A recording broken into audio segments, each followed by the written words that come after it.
Thank you, Steve, for that lovely introduction. And it's wonderful to be here in New York with those of you who are present and those on live stream today.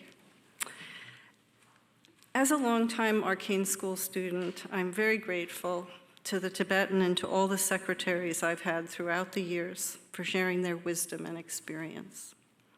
As it turned out, last year, my study work focused on Rule 14 and the 5 words for group initiation we are using in our conference keynote. Through our work at the Hamburg Ballet last fall, I began to see a reflection of this subjective inner work on the outer plane. It was later in the year, at a gathering at the Lifebridge Sanctuary, when Bart and I shared this experience with the group, that the correspondences became even clearer, and this is what I'd like to share with you today. Slide 1, please. Here we have a photo by the Hamburg Ballet Company photographer Kieran West, chosen for the program of Balanchine and Brahms' evening last December. It's a good depiction of the intermingling of yin-yang energies between principal dancers Edvin Ravatsov, who is from Ukraine, and Anna Lauder from Latvia. Much of the choreography of these ballets consists of the interplay between the female and male dancers and the need to bring them into balance. It's also a creative opportunity for us as teachers to infuse as much of the harmony between the poles as we can, and this creates the beauty that we want to see in the end result. I'd like to point out that it was the open and receptive teaching environment we found at the Hamburg Ballet, created by its founder and current artistic director, John Neumeier, which allowed something resembling a group initiatory experience to take place. This group was not unlike a discipleship group. They had discipline, selflessness, and complete dedication to the task at hand, which was to learn and perform these ballets. There is a specific layering process in the production of a ballet that we can compare to our meditation and the 5 key words of Rule 14: know, express, reveal, destroy, resurrect. As repetiteurs for the George Balanchine Trust, we are asked to stage such a ballet as the Brahms-Schoenberg Quartet because we know. As longtime dance professionals, we've had years of experience with this ballet, and this allows us to act as a bridge for the dancers to learn and understand. We are told by the Tibetan that knowing is the seed of conscious doing, and this very much rings true in ballet. Our teacher, George Balanchine, used various methods to bring us to this point of consciousness by asking us questions like, whose leg is that? Or, what are you saving your energy for? And, where are you? That's my favorite. Our task as teachers is to awaken the dancers into alignment that can bring spirit into form, and this takes a great deal of practice. We are encouraging their own knowing and trusting of the material, and this gives them strength of purpose and will. Slide 2, please. From here, the dancers experiment with our second key word, to express the choreographer's original intent, to express the music, and to express individually and as a group their own note. And this note is affected by the rays and astrological energies of the country and the city in which they live. This beautiful photo of Patricia Fritzia from Vienna, Austria, shows an abandon of movement that she did not have when first learning the piece. Through expression and form, the magic of reveal begins to take place. The group Antakarana has steadily built a thought form strong enough to precipitate the spiritual energies and inspiration. It takes many hours of intense rehearsals and repetition to allow revelation.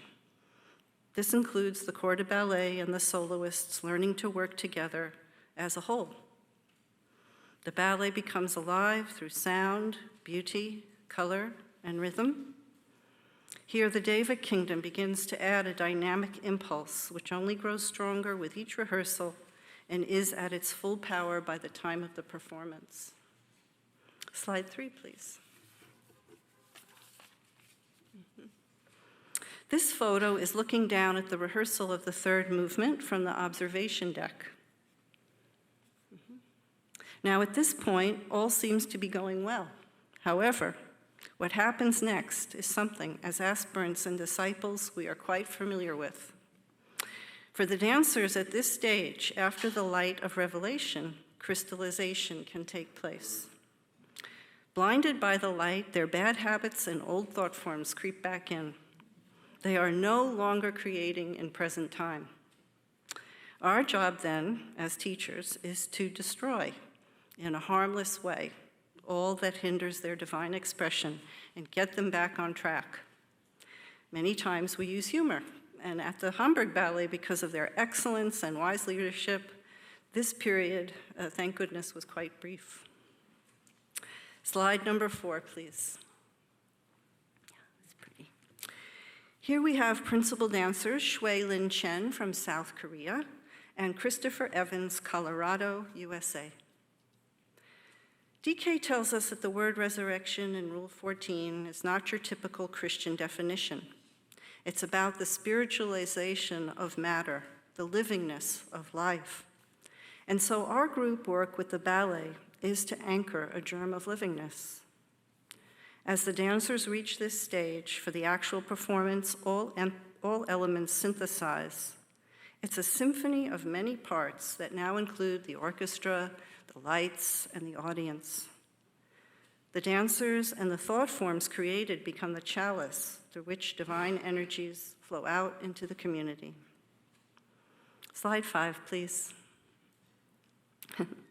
Here we all are at the end of the performance, and it's a moment of great joy.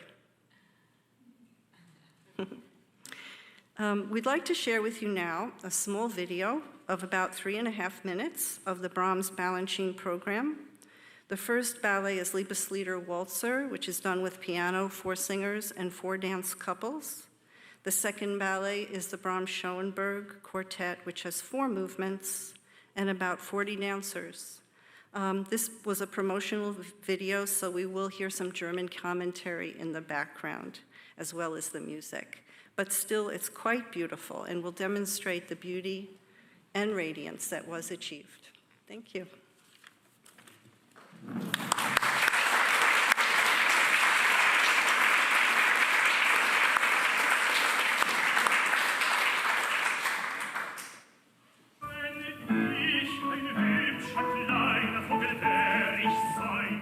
Vier Paare tanzen wie in einer nostalgischen Gesellschaftstanzstunde durch einen Saal. Ganz zart entwickeln sich dabei die Beziehungen der Tänzer untereinander.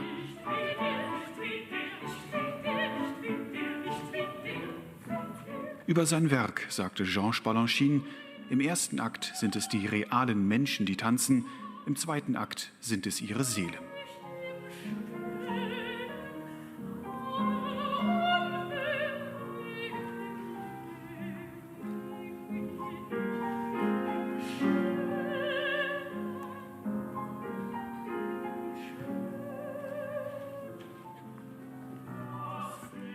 Die Liebesliederwalzer stehen am Beginn des Abends.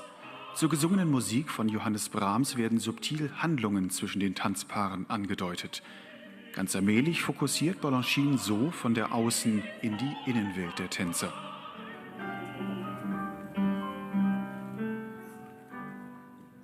Mit Brahms Balanchine verbindet John Neumeier 2 selten gespielte Ballette des legendären New Yorker Ballettchefs zu einem Abend. Die Liebesliederwalzer und das Brahms-Schönberg-Quartett. Der Chefchoreograf des Hamburg Ballett knüpft damit an 2 Traditionslinien an: das musikalische Erbe der Brahmsstadt Hamburg und die jahrzehntelange Pflege des Balanchine-Repertoires an der Hamburgischen Staatsoper.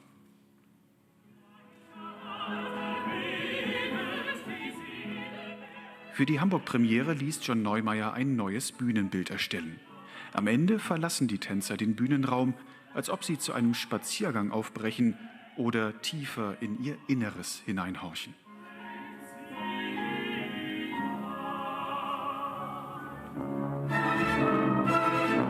Georges Balanchine ist für John Neumeier einer der wichtigsten Erneuerer des Tanzes. Die Grenzen zwischen verschiedenen Formen spielten für ihn keine Rolle. Brahms' Balanchine zeigt zwei unterschiedliche Ausdrucksweisen des Choreografen. Zwar basieren beide Werke auf der Kammermusik von Johannes Brahms, kontrastreicher könnten sie jedoch kaum sein.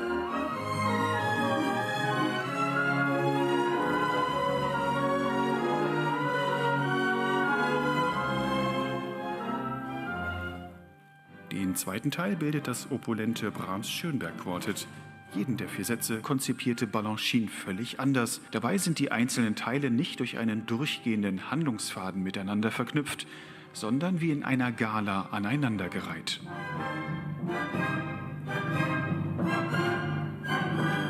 Mit seinen Choreografien wollte Georges Balanchine keine Geschichten erzählen, sagt John Neumeier.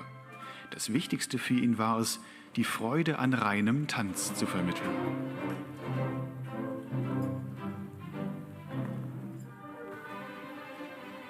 Mit Brahms' Balanchine zeigt das Hamburg Ballett 2 Meilensteine im Schaffen des großen Choreografen. Und dies in einer Kombination, die so zum ersten Mal auf der Bühne der Hamburger Staatsoper zu sehen ist.